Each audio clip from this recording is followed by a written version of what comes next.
اعوذ باللہ من الشیطان الرجیم، بسم اللہ الرحمن الرحیم۔ محترم ناظرین، السلام علیکم۔ آج ہمارا موضوع ہے حضرت موسیٰ علیہ السلام اور ایک گناہگار کی توبہ۔ بنی اسرائیل کے زمانے میں ایک مرتبہ قحط پڑ گیا، مدت ہو چلی تھی بارش کا منہ دیکھے ہوئے۔ آخر کار تھک ہار کر قوم بنی اسرائیل نے حضرت موسیٰ علیہ السلام کے پاس جانے کا فیصلہ کیا۔ حضرت موسیٰ علیہ السلام اور ایک گناہگار کی توبہ کا واقعہ کچھ اس طرح ہے کہ وہ قوم عرض کرنے لگے، یا موسیٰ علیہ السلام، اللہ تعالیٰ سے دعا فرمائیں کہ ہم پر بارش نازل ہو۔ حضرت موسیٰ علیہ السلام اپنی قوم کو ساتھ لے کر بستی سے باہر آگے۔ دوستو، یہ لوگ 70,000 یا اس سے زائد کچھ آدمی تھے۔ حضرت موسیٰ علیہ السلام نے بڑی عاجزی اور انکساری سے دعا کرنا شروع کر دی۔ اے میرے پروردگار، ہمیں بارش سے نواز، ہمارے اوپر رحمتوں کی بارش کر۔ چھوٹے چھوٹے معصوم بچے، بیمار، بے زبان جانور، سبھی تیری رحمت کے امیدوار ہیں۔ تو ان پر ترس کھاتے ہوئے ہمیں اپنے دامن رحمت میں جگہ دے۔ دوستو، دعاؤں کا سلسلہ بار بار جاری رہا، لیکن دور دور تک بادلوں کا کوئی نشان تک نہ دکھائی دیا۔ سورج کی تپش میں مزید تیزی ہوئی۔ حضرت موسیٰ علیہ السلام بڑے حیران ہوئے، رب تعالیٰ سے دعا کی اور بارش نہ ہونے کی وجہ پوچھی تو وحی نازل ہوئی، اے موسیٰ علیہ السلام، تمہارے درمیان ایک ایسا شخص موجود ہے جو 40 سال سے میری نافرمانی کر رہا ہے اور گناہوں پر مصر ہے۔ اے موسیٰ، آپ لوگوں میں اعلان کر دیں کہ وہ آدمی نکل جائے، کیونکہ اس آدمی کی وجہ سے بارش رکی ہوئی ہے۔ جب تک وہ باہر نہیں نکلتا بارش نہیں ہوگی۔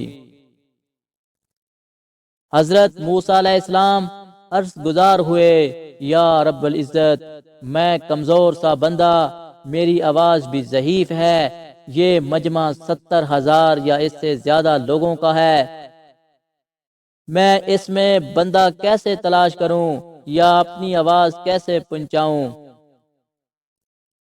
جواب ملا، تیرا کام آواز دینا ہے، سنانا ہمارا کام ہے۔ حضرت موسیٰ علیہ السلام اپنی قوم سے مخاطب ہوئے اور کہنے لگے، اے میرے رب کے گناہگار اور نافرمان بندے، جو گزشتہ 40 سال سے اپنے رب کو ناراض کر رہا ہے، اس کو دعوت بازرات دے رہا ہوں، اس مجمع سے باہر آ جا، تیرے ہی کالے کرتوتوں کی وجہ سے ہم بارش سے محروم ہو رہے ہیں۔ وہ بندہ فوراً سمجھ گیا، اس نے اپنی جانب دائیں بائیں دیکھا، کوئی بھی اپنی جگہ سے ٹس سے مس نہ ہوا۔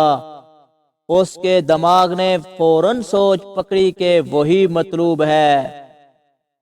سوچنے لگا، اگر باہر نکلتا ہوں تو شرمندگی کا سامنا ہوگا اور میری خوب جگ ہنسائی ہوگی، اور اگر اپنے آپ کو ظاہر نہیں کرتا تو میری وجہ سے لوگ بارش سے محروم رہیں گے۔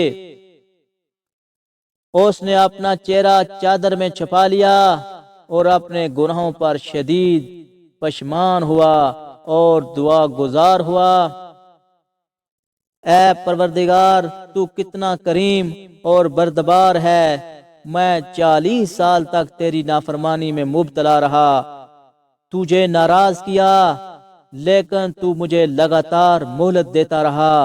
اب میں یہاں تیرا فرما بردار بندہ بن کر آیا ہوں، مجھے معاف فرما کر آج ذلت اور رسوائی سے بچا لے۔ وہ اپنی بات مکمل ہی نہ کر پایا تھا کہ آسمان بادلوں سے بھر گیا اور موسیٰ دار بارش کا سلسلہ شروع ہوا۔ حضرت موسیٰ علیہ السلام دوبارہ عرض گزار ہوئے، یا رب، آپ نے بارش برسانا کیسے شروع کر دی؟ وہ بندہ تو ابھی تک بہر ہی نہیں آیا۔ اللہ تعالیٰ نے فرمایا، اے موسیٰ علیہ السلام، جس کی بدولت میں نے بارش کو روک رکھا تھا، اس کی بدولت اب بارش برسا رہا ہوں، اس لیے کہ اس نے توبہ کر لی۔ حضرت موسیٰ علیہ السلام عرض گزار ہوئے، یا اللہ، اس آدمی سے مجھے بھی ملا دے تاکہ میں اس کو دیکھ لوں۔ اللہ تعالیٰ نے فرمایا، اے موسیٰ، میں نے اس کو اس وقت رسوا اور خوار نہیں کیا جب وہ تیری نافرمانی کرتا رہا، اور اب جو وہ میرا متی اور فرما بردار بن چکا ہے تو میں اسے کیسے شرمندہ اور رسوا کروں۔ دوستو، ہمارا رب کتنا مہربان، جو ہمیں 70 ماؤں سے بھی زیادہ پیار کرتا ہے۔